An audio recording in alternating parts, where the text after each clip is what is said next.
السلام عليكم ورحمة الله. قبل ما نبدأ عطر فمك بذكر الله والصلاة والسلام على رسول الله. أتمنى تدعموني وتشتركوا في القناة ليصلكم كل جديد. النهارده انا كنت في المحكمه في مجلس الدوله في قضيه العزل. اللي رفع القضيه اربعه بيقولوا انهم زملكاويه، منهم عبد الله جورج اللي كان دكتور كره اليد مغمور، انا اللي طلعته فوق. ولد اسمه هاني شكري ده بتاع ابله فاهيتا اللي شتم الزمالك والزملكاويه، اللي عمل فتنه طائفيه وبلغ ضدي انا الامم المتحده ان انا عنصري بطارد الاقباط. جات لي لجنه من الامم المتحده قلت لهم شارع عم جورج. فتحي شحاته كان ماسك السله. فريد اللي هو كان الدكتور بتاع الفريق الاولاني. ومصطفى عبد الخالق ده غلبان بينزل انتخابات ترسانه وبيسقط ويسقط ويسقط، حاجه غلبان كده. المهم يعني دول كلهم مين محاميين برضه؟ ممدوح عباس. اللي النهارده بيسالني عن توقعاتي عن الحكم، الاحكام لا تتوقع زي الاحكام لا تعلق عليها. ما فيش حاجه اسمها توقع. انت بتأدي دورك، بتتكلم في القانون. والنهارده اثبتنا المحكمه ان محامي الولاد دول اللي رافعين ده هو محامي ممدوح عباس، وهو اللي لغى اللائحه اللي فيها الشهداء وعضويات الصحفيين والقضاه والضباط الجيش والشرطه وتكريم الشهداء. هو ممدوح عباس، هو المحامي، هو اللي عمل نفس القصه. فمفيش توقع للحكم. كل الاحكام تحترم حتى اللي صدر ضدي. احنا مش الحكم اللي عجبنا نسقف له، واللي مش عاجبنا نقعد نقول هو ايه في ايه ده. لكن لما يكون حكم اول درجه مخالف للقانون بنعمل استئناف مخالف للقانون نعمل نقض. انما في انحراف لا، في تفتيش قضائي وفي دعوه مخاصمه وفي حاجات كتيره بتتعمل يعني. لكن القاضي هو وضميره وبيحكم هو وضميره وله كل احترام والتقدير. فالناس بتسالني يعني انتوا يعني النهارده الدفاع كان ايه؟ الدفاع باختصار شديد ان حكم الدستوريه العليا الاخير لغى جميع الاحكام الصادره من مركز التسويه، لانه لغى مركز التسويه ولغاها باثر رجعي. طب ده يعني ايه؟ يعني الحكم اللي طلع من مركز التسويه بإلغاء لائحه النادي الاساسيه اللي وافق عليها 20,000 عضو وراح ممدوح عباس لغاها منه لهشام حطب لوحدهم كده في مركز التسويه، والافندي اللي لغاها على صفحته الشخصيه اسمه صالح احمد سليم، وكيل نيابه اداريه مولود سنه 74. كنت انا ياما وكيل نيابه، هو مولود تمام. على صفحته كاتب ان الزمالكاويه دول جرزان، وان انا حرامي عربيات مصورني بطفش عربيه.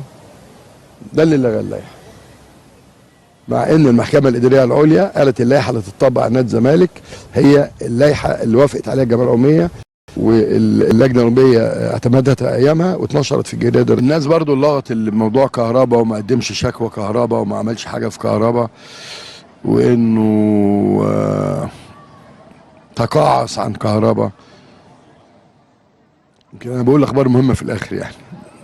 باركنا المنتخب الاولمبي وبنقول كهرباء. مش فاهم يعني ايه تقاعس.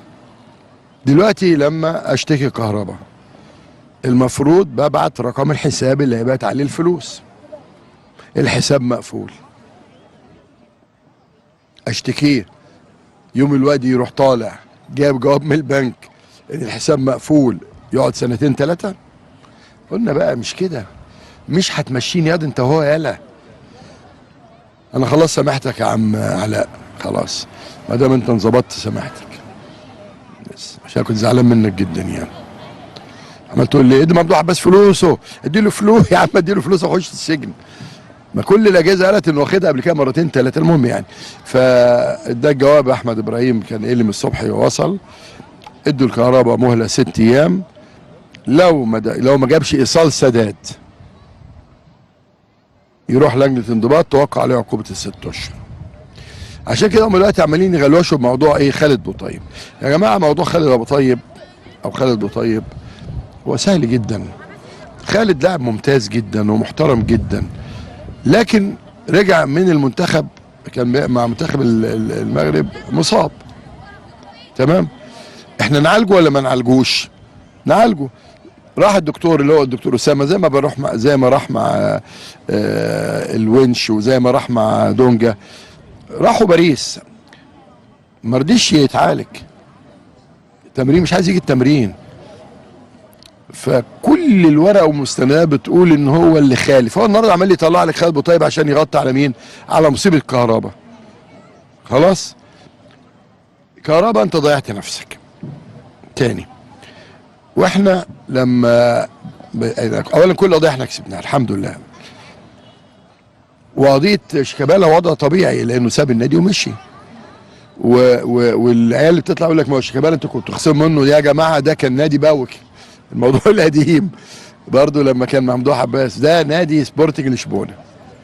ونادي سبورتنج لشبونه واخد موقف غريب جدا. يا جماعه احنا عندنا الحساب مقفول.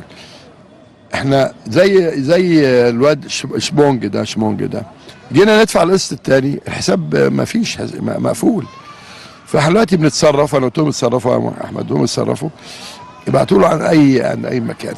الحجز ما زال موجود يا عبد الشافي يا صالح، انما احنا فتحنا حساب تاني علشان نقدر فلوس كهرباء تخش عليه، الجزيري تخش عليه.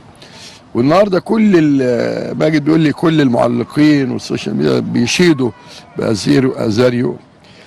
لما انا طلعت وقلت على فكره يا جماعه اللجنه الفنيه ليس لها اي دور في الراجل ده، انه جه هم اتنين امير وميدو. اعتقد هو اتغلب، يعني هو ما اتغلبش، اتغلب ماتش بتهيألي، اتغلب ماتش. تاني يوم الماتش ده وانا قال لك شفت بقى، ها مش انت قلت شيل بقى انت وابنك. فانا طلعت قلت احنا مصممين عليه. انا دايما بقول حقيقه، احنا مصممين على الراجل. الدنيا كلها هجمته، الدنيا كلها شتمته، الدنيا دلوقتي كلها شايلاه في الاعناق. مين جابه بقى؟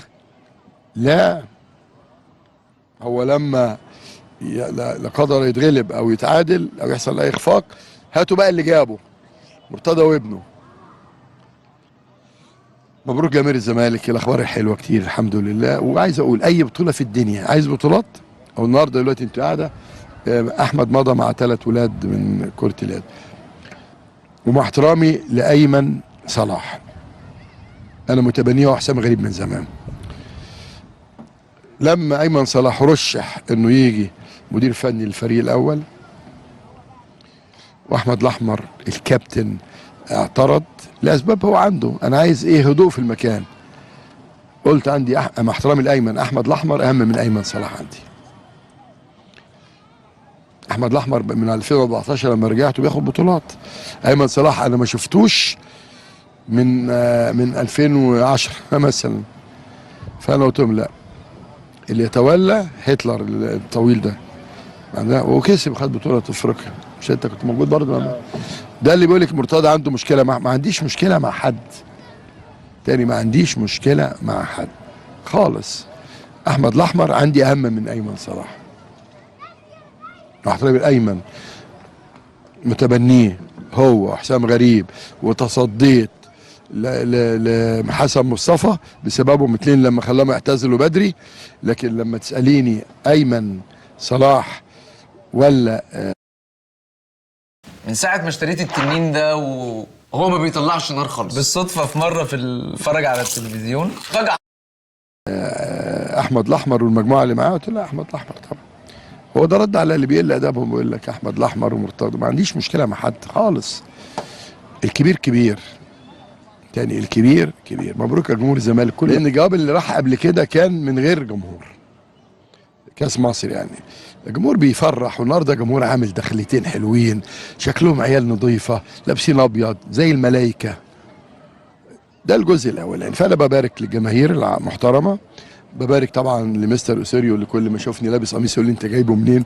مش فاهمه، حد مفهمه ان انا كنت شحات مثلا وراح ماسك القميص يقول لي ده ماركه، ده ماركه، هو مش فاهم يعني. ف والله انا يعني انا ربنا كرمني ومبسوط طول عمري يعني. فببارك له، ببارك للجهاز المعاون بدءا من امير مرتضى المحترم اللي دلوقتي كل همه الصفقات. ببارك طبعا لمدحت عبد الهادي، ببارك لاحمد مجدي، لكابتن عبد المنصف، الجهاز الطبي اللي بيحاول يسابق الزمن في علاج الولاد، والجهاز الاداري. ببارك طبعا لعبد الواحد السيد، بشكر ميدو على المجهود اللي بيعمله بصراحه. يعني لسه مكلمني دلوقتي قال لي هطلع مكافاه 5000 جنيه لكل لاعب. قلت له لا دي من عندنا بس انت عشيهم. احنا شفنا الروح اللي بين الولاد. الروح دي بقت امتى؟ لما عرفوا مفيش كبير. امام عاشور شكرا، طارق حسام شكرا، يوسف سما نبيه شكرا، سيف شكرا. هم عرفوا النادي ما بيقفش على حد، وعرفوا انه في رئيس نادي ذكر ما بيخافش الا من اللي خلقه. محمد عبد الغني غلط، هو ما غلطش فيها بصراحه، لكن غلط ان هو وقف قفل الباب. فلما جه اعتذر وقال كل اللي قالوه ده الكذب في كذب. النهارده كان احسن واحد في الملعب، ودينا شفنا. ببارك اللعيبه الجميله كلها بدءا من محمد صبحي وانت ماشيه كده. انا خايف انسى حد بس انا خدها واحده واحده كده. يعني الزناري المسلوسي، محمد عبد الغني، فتوح، عمر جابر لما نزل. وبعدين امشي شويه كده بقى، خدي رؤى، خدي زيزو طبعا، شيكابالا اللي جاب جون عالمي انا ما شفتوش مثلا من سنه 1911. الجون ده انا لغايه دلوقتي مندهش هو جه ازاي، ربنا كرمه فيه. ابراهيم ضاي، ناصر، سيف الجزيري، سامسون لما نزل. انا خايف انسى حد يعني. مين؟ سيد نيمار برغم ان عليه اتحفظ صغير عليه، قلت له قبل كده سيد باصي، يا سيد باصي، ما انت في الاخر هيشنكلوك، وفي الاخر فعلا بيشنكلوه. يا سيد باصي، ما هو واحد باصلك الكوره خلاص. احنا في لعبه، او سيد ده حريف طبعا بس خلاص انت كلت واحد واثنين وثلاثه وخمسه مش هناكل 11. ف6-1 طبعا نتيجه كبيره. مقاولين ده احنا لسه متعادلين معاه في الدوري في الماتشين. المقاولين ترتيبه يمكن احنا طبعا الماتش اللي جاي لو ربنا كرمنا وكسبنا هنبقى الثالث. بطمن جماهير الزمالك هربدي شكوى للاتحاد الافريقي من فضلك، انت خدت الاهلي كان الثالث الدوري اللي فات، الموسم اللي فات اشترك في افريقيا البطولة الدوري، انا زيه. انا بس ليا يعني انا مش عارف لما يكون في مشاكل او اكاذيب بتتقال على الزمالك وانا طبقا لمجلس الاداره المتحدث الرسمي اطلع ارد ولا ابقى متكبر؟ عيل بيقول لك ايه، هو تقريبا بقى ايه بيسموه ايه اللي هو بيطلع فيديوهات ده، اسمه ايه؟ ايه؟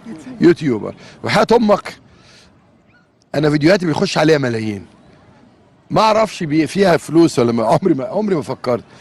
بس الاخ مدير الصفحه، المدير المسؤول عن الصفحه احمد مخلوف، هو عارف انه القناه بتشيل 3/4 كلامي، فهو حريص ان توصل لك المعلومه من غير ايه؟ من غير مونتاج. نمره 2 القناه ممكن ما تنزلهاش على صفحتها، لكن هو لما بينزلها بتلاقيها في اي وقت. عرفت بقى؟ لا مش عشان انا بقبض واعمل قله ادب وسفاله. انا حزين بجد. واحد يبعت لك رساله يقول لك انت خربت النادي. يا ابني انا واخد 7 كاس ورا بعض، رئيس النادي الوحيد في تاريخ الزمالك والمصر وكله 7 بطولات كاس ورا بعض من اول ما جيت في 2014. 7 كاس وكلها من النادي الاهلي تقريبا. فقله الادب شغاله وبعدين هو طلع الاخ مايكل الدويري قال لهم كلمتين. اللي بيفكر ان مرتضى منصور هيمشي بالطريقه دي مش هيمشي كده، واللي بيفكر ان حد ممكن يكسب مرتضى منصور في انتخابات يبقى بيواهم. جمعيه عموميه بتعشقه. فلما يكون عندك انشاءات وعندك بطولات وعندك قله ادب وسفلات، ودينا شفنا يعني مثلا ايه لما يقول لك اسمه ايه ده احمد بالحاج تمرد مش نرد؟ لما يقول لك محمد عبد الغني ان انا شلته وقلت له هبيعك على، وانا لو هبيعه هيلعب ماتش النهارده؟ الله العظيم. يعني بعد كفايه كفايه.